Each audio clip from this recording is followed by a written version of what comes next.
What if I told you that the right kind of exercise doesn't just burn calories or build muscle, it actually rebuilds your gut microbiome? And that rebuilt microbiome is the key to reversing insulin resistance and lowering your blood sugar for good. This is brand new research that's changing everything we thought we knew about exercise and metabolism.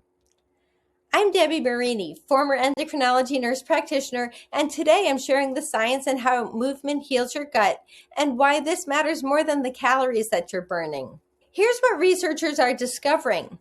A groundbreaking study published in Gut Microbes found that regular exercise, even just 30 to 40 minutes of moderate activity several times a week, fundamentally changes the composition of your gut bacteria. Specifically, exercise increases beneficial bacteria like Akkermansia muciniphila and Faecobacterium prausnitzii. Now, those names don't matter as much as what they do. These bacteria strengthen your gut lining, reduce inflammation, and improve your insulin sensitivity. In fact, research from the University of Illinois showed that exercise-induced changes to the gut microbiome improved metabolic markers, independent of diet changes or weight loss. Let me say that again. The gut changes from exercise improved blood sugar and insulin sensitivity, even when people didn't lose weight and they didn't change what they ate.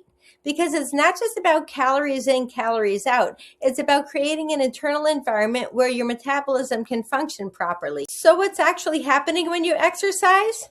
First, movement increases blood flow to your intestines, delivering more oxygen and nutrients to your gut cells and the beneficial bacteria living there. Second, exercise produces compounds called myokines. These are signaling molecules from your muscles that travel through your bloodstream and actually communicate with your gut bacteria, encouraging the growth of beneficial strains.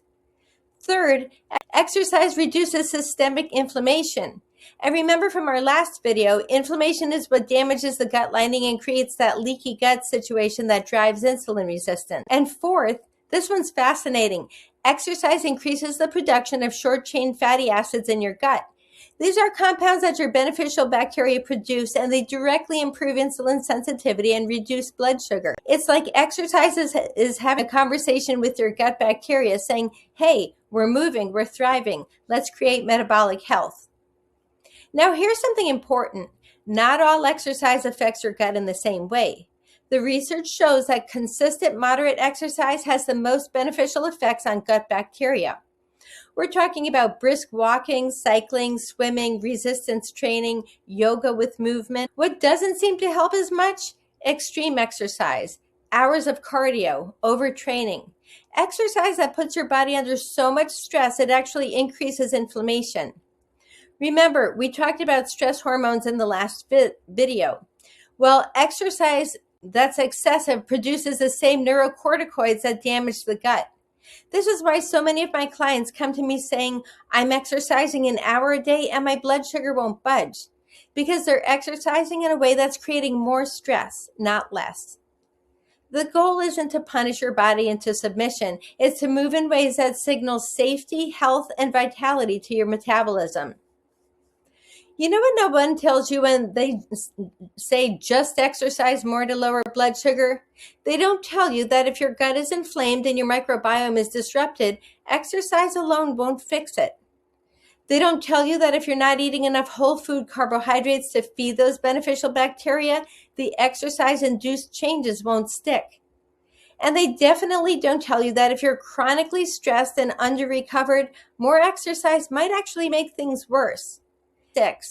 This is why I approach exercise as one piece of breaking the metabolic inflammation loop, not the whole situation.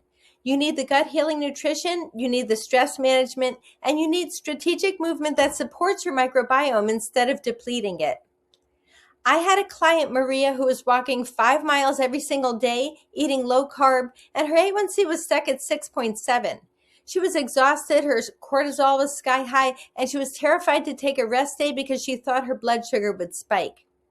We cut her exercise in half, changed it to 20 to 30 minutes of strength training and walking, added back whole food carbs to feed her gut bacteria, and prioritized sleep and recovery. Within 12 weeks, her A1C dropped to 6, her energy came back, and she was moving less but feeling better than she had in years. Because we weren't just exercising, We were creating the conditions for her gut to heal and her metabolism to reset. So if you're exercising but not seeing the blood sugar improvements you'd hoped for, or if you're exhausted from trying to out-exercise your metabolism, I want you to hear this. Movement is powerful, but it has to be the right movement combined with the right nutrition and the right recovery to actually heal your gut and reverse insulin resistance. And that's exactly what we do in my Steady Sugar program. We create a personalized approach that uses strategic exercise to support your microbiome, not stress your system. I put together a free training that walks you through the 3 phases of gut healing and metabolic reversal. You can watch it at the link in the description. Your gut wants to heal and your metabolism wants to work properly. Sometimes you need to just stop fighting your body and start supporting it. I'll see you in the next video where we're talking about a medication that millions of people take, metformin, and how it might actually be blocking the benefits of exercise. You won't want to miss this.